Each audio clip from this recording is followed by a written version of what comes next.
Did Goku low-key inherit Ultra Instinct from Bardock? We're back once again with chapter 83 of the Dragon Ball Super manga, so let's waste no time and get right into it. It continues the battle between Bardock and Gas, and as of now, Gas has Bardock against the wall. Monaito, feeling really bad about all of this, tells Bardock that he's done enough for them and that he should run and save himself instead of laying down his life for no reason.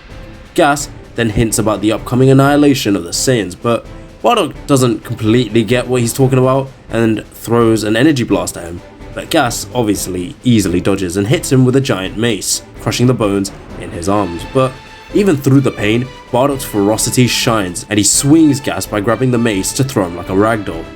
Bardock then tells Monaito that this is his fight and that he should stay out of his way, and flies after Gas to try and end this faster. So Gas then unleashes just a little bit of his inner nature, which is basically his Broly form held back. Back at his house, Monaito goes to find the two Dragon Balls he created and decides that now may be the best time to use them. But back at the fight, Gas now assumes Bardock will lose the will to fight, but what he doesn't realize is that Bardock is very much like Goku and nothing makes his blood pump more than a powerful foe. Gas gets annoyed by this and starts thrashing Bardock again, switching to Monaito, who summoned the dragon and is trying to get him to send Bardock back to planet Vegeta. The dragon then asks Bardock if he wishes to return to planet Vegeta, which doesn't make sense as Monaito didn't tell him to ask, he just told him to do it.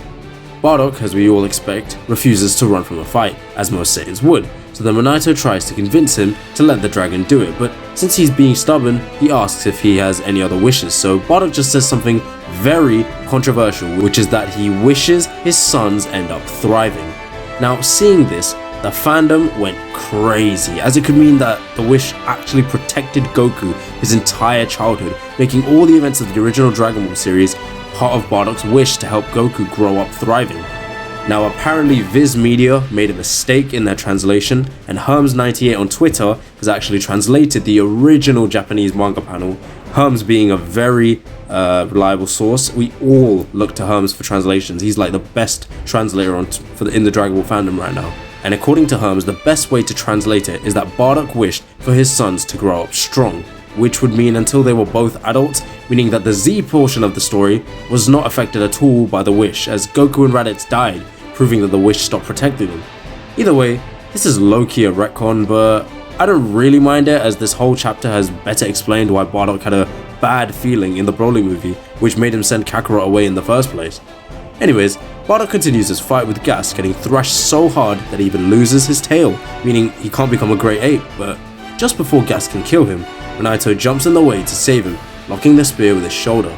All of these people stopping Gas from getting his work done makes him so angry that he taps into his full inner nature, which he can't control, and goes ham on Bardock.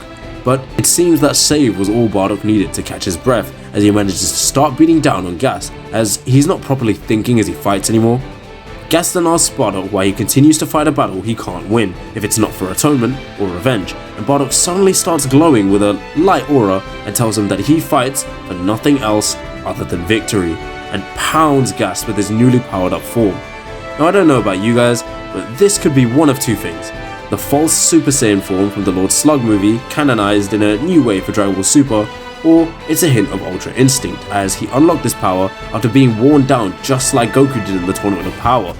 Gas then suddenly starts crying like a baby before Bardock unleashes the ass beating of his life, finishing him off with a huge energy blast strong enough to make him revert back to his child size. Bardock doesn't come out of this unscathed though, as he immediately falls to the ground where Elec finds him. As Elec goes to pick up Gas, he sees Bardock is still alive. Elec then hints even more specifically about what Frieza is about to do to the Saiyan race, but before Bardock can make him explain what he's on about, he then gets shot by Elec's gun, making him fall off a cliff. But of course, Elec missed as he shot him in the shoulder, not the heart. He wants to finish the job, but Frieza's ship is incoming, so he just shoots the ground, hoping to have hit him, and leaves. To Bardock's surprise, Monaito finds him very quickly after getting out of the rubble, and that's where the chapter ends. Bardock defeated Gas with some sort of plot armor or new form. Either way, wow, what a fight that was. All in all, this chapter has the fandom pretty divided though. Some are gonna like how this explains a lot of things, like how Bardock got the feeling Frieza was up to something, thus wanting to help his son escape, and some are gonna hate how this wish potentially makes it so that Goku has had literal plot armor helping him to survive during the Dragon Ball series. But personally, I appreciate how this makes sense of certain things Goku survived in Dragon Ball, like when he randomly woke up after King Piccolo checked his heart had stopped, but at the same time, he never achieved anything he did as a kid all by himself, as the wish has been protecting him the whole time. But let me know what you guys think in the comments. So once again, I appreciate you, man, taking your time to watch this video. Leave a like, subscribe, and bless.